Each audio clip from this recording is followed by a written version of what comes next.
إذاعة إيرينا صوت مستقل لإريتريا. يأكل نبل كلنا نسلامنا يأكل نبل كلنا نحكن قوامنا كلنا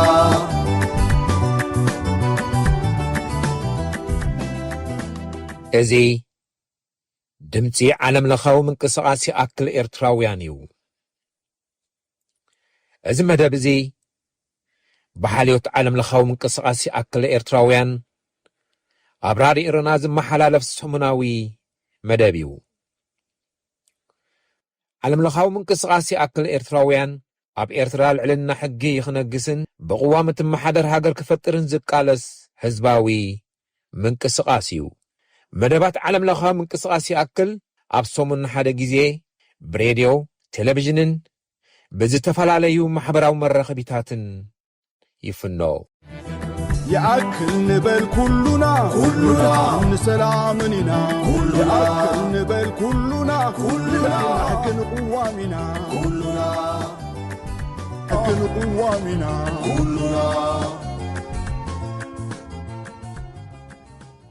الوا منجستي عب إيرترا بزعب علوا منجست خلع علم كله ساعات ناي تاريخ تمرمرتن هلو ناي بوليتيكا تنتنتن علوا منجستي نتا علوا تفتسم اللازلو هاجر ناي زي تفق حوي خمز ملسامبر فتح خمزي متسألا يزارو بيوم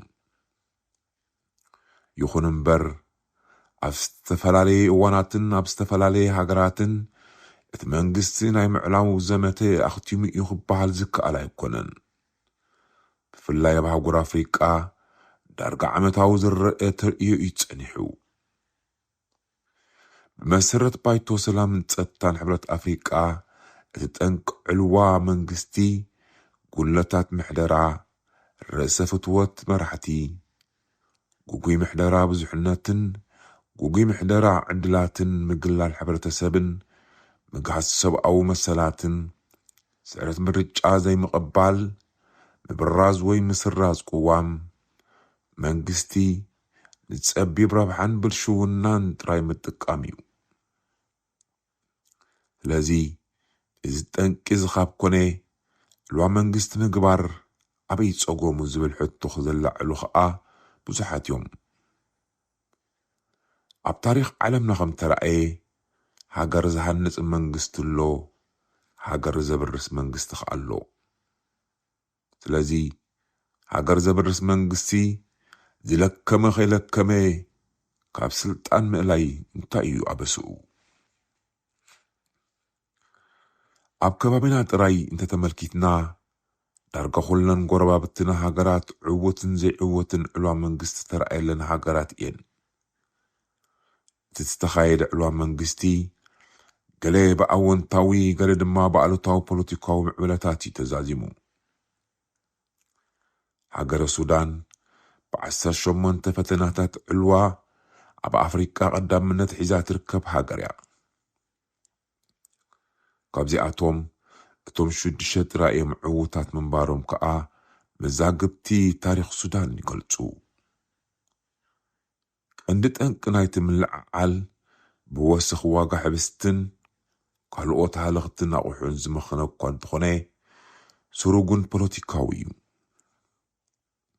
سودان بسنك بالشو محدرة عبقلي زي الرق الطبا وقلولا مسودقات حزب السودان فتحن مركاب حزباوي أرماتات بملع عال عبقوناتات كارتومن كالقوت عبيت ختماتاتن كوتس تقديدو اتستفت اري حزباونا عبخاء كاب قططر منقس وطع مسكوني كا بوتهادراوي قجل مكوننات نتحاقرنا بنمرقاء نتسلطان بعلمكم زحزو خوينو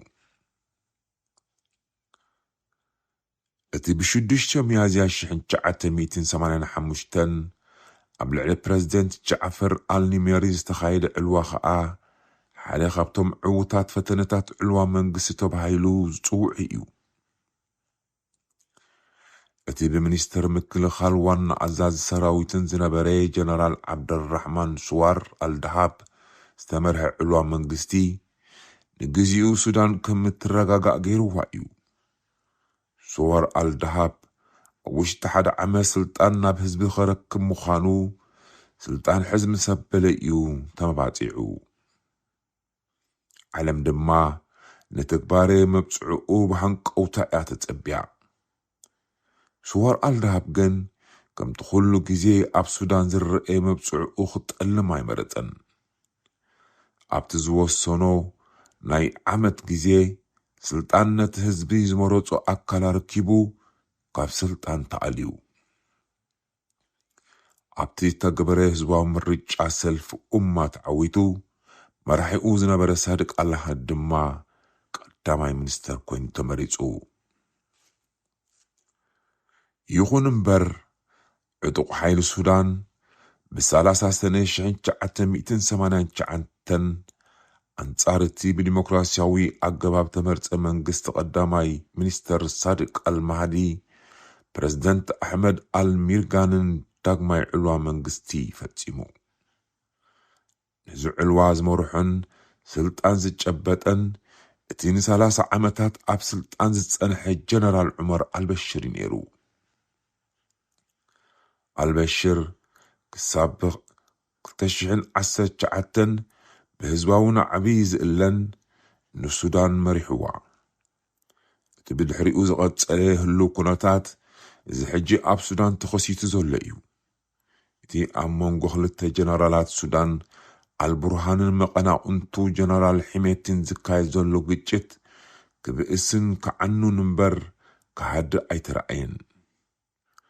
ናይ ደገ ምትእትታው እንኮላይ እቲ ካብ መንግስቲ ኤርትራ ዝግበር ምትእትታው ነቲ ባርዕ ከም ነዳዲ ኮይኑ የናውፆ ኣሎ። ቀንዲ ፀገም ናይ ሱዳን ሃገር ወተሃደራት ናይ ምምራሕ ባህሊ ከም ቅቡል ስለ ዝተወሰደ እዩ። ሱዳን ካብ ዓባይ ብሪጣንያ ናጽነታ ካብ ትረክብ ኣትሒዛ ክሳብ ዕለተ ሎሚ ብወተሃደራት ዝምራሕ ስርዓት ጥራይ እያ ሪኣ ዘላ። እዚ ናይ ሱዳን ታሪኽ ንዓና ከም ጎረቤት ሃገር ጽቡቕን ሕማቕን ትምህርቲ ኣለዎ። ታሪኽ ፈተነ ዕልዋ መንግስቲ ናብ ኢትዮጵያ ካብ 1910 ዝጅምር ካብ ግዜ ሃፀይ ምኒልክ ጀሚሩ ክሳብ እቲ ኣብ ልዕሊ ፕሬዝደንት ግዝያዊ ምምሕዳር ትግራይ ዝነበረ ጌታቸው ረዳ ዝተፈጸመ ዕልዋ ብጠቕላላ 10 ፈተነ ዕልዋታት ተኻይዱ ኣሎ። እዚ ዕልዋታት መንግስቲ እዚ ካብ ባሮቶ በጊሱ ወይ እውን ናይ ህዝቢ ደገፍ ዘይብሉ እዩ ነይሩ ክበሃል ዝከኣል ኣይኮነን። ብዘይ ናይ ህዝቢ ደገፍ ዝብገስ ዕልዋ መንግስቲ የለን። እቲ ዋላ ድምፁን ኣይሰማዕን እዩ ዝበሃል ህዝቢ ለውጢ ኩሉ ግዜ ቅሩብ እዩ። ንሱ ስለ ዝኾነ እዩ ከዓ ኣብ ግዜ ዕልዋ መንግስቲ ህዝቢ ናብ ጎደናታት ወፂኡ ሓጎሱ ዝገልጽ። ኣብ ኤርትራ ኣብ ልዕሊ ስልጣን ህዝቢ ባይቶን ቅዋምን ስውር ጽልዋ ተፈጺሙ እዩ። ኢሳያስን ጉጅልኡን ነቲ ኣብ 1997 ኣብ ግብሪ ክውዕል ዝግብኦ ዝነበረ ቅዋም ረጊጾም እንሆ ን30 ዓመታት ብዘይ ሕጊ ንሃገር ይገዝእዋ ኣለዉ። ከምቲ ባይቶ ሰላምን ጸጥታን ሕብረት ኣፍሪቃ ዝበሎ ከዓ እዚ ኣብ ኤርትራ ዝገዝእ ዘሎ ናይ ውልቀ ሰብ ስርዓት ነተን ኩለን ጠንቅታት ዕልዋ መንግስቲ ብዝለዓለ ጥርዘን ተግቢርወን እዩ። እቲ ኣብ 21 ጥሪ 2013 መሪሕነት ጅግና ወዲ ዓሊ ዝተፈተነ ዕልዋ መንግስቲ ካብ ዝህልው ናይ ኤርትራ ፖለቲካዊ ኩነታት ዝነቐለ እዩ። እቶም ንህንፃ ሚኒስትሪ ዜና ተቆጻጺሮም ንዳይሬክተር እቲ መደበር ዝነበረ ኣስመላሽ አብርሃ ፖለቲካዊ መግለጺ ከንብብ ዝሓተትዎ ከዓ ስልጣን ህዝቢ ተመንጢሉ ከም ዘሎ ንህዝቢ ንምሕባር እምበር ከምቲ ውልቀ መላኺ ድሒሩ ክሕስዎ ዝፈተነ ይኮነን። ትሕዝቶ ናይቲ መግለጺ ቅዋም ክትግበር ፖለቲካዊ እስራት ክፍትሑ ከምኡውን ኩሎም ብዘይፍትሒ ዝተዳጎኑ ዜጋታት ነፃ ክወፁ ዝጠልብ ነይሩ። ሽዑ እኳ እቲ ብሓርበኛ ጅግና ስዒድ ዓሊ ሕጃይ ዝተመርሐ ፈተነ ዕልዋ መንግስቲ እንተፈሸለ እቲ ንሱን ብፆቱን ዘለዓዕሉ ዕላማታት ግን ክፈሽል ዝኽእል ኣይኮነን። ይንዋሕ ይሕፀር ከዓ ብቃልሲ ህዝቢ ስልጣን ናይ ህዝቢ ምምላሱ ኣይክተርፎን እዩ።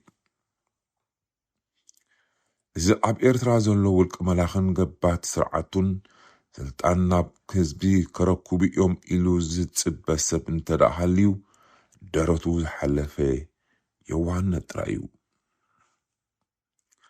ኣብዚ እዋን እዚ ኤርትራ ሃገርና ክልተ ዕድላት ኣብ ቅድሚ ኣለዉ።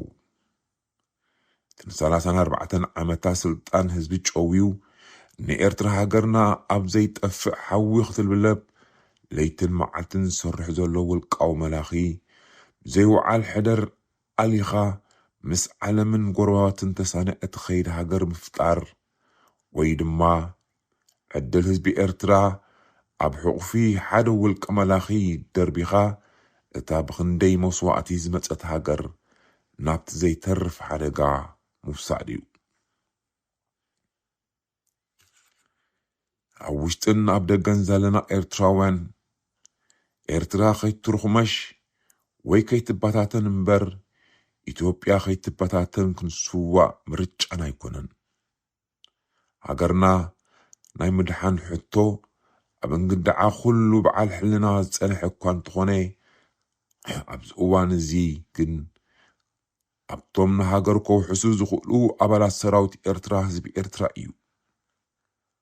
ታሪክ ምልኪ ከብቅዕ ቆውዒ ፍትሒ ክበርቕ ከዓ ኣብ ቀዳማይ መስርዕ ዝስራዕ እቲ መሓውራት ምልኪ ተሰኪሙ ብሓለንጊ ምልኪ ዕድሚኡ ዝሓልፍ ዘሎ ሰራዊት ኤርትራ እዩ።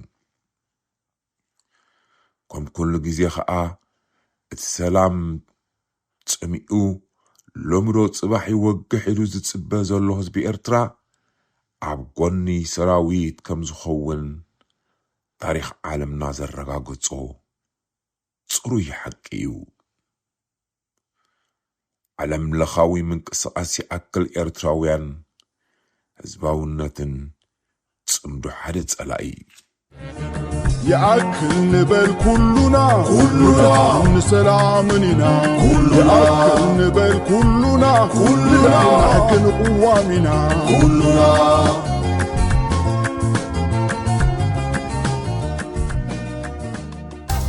إذاعة إرينا، صوت مستقل لإريتريا.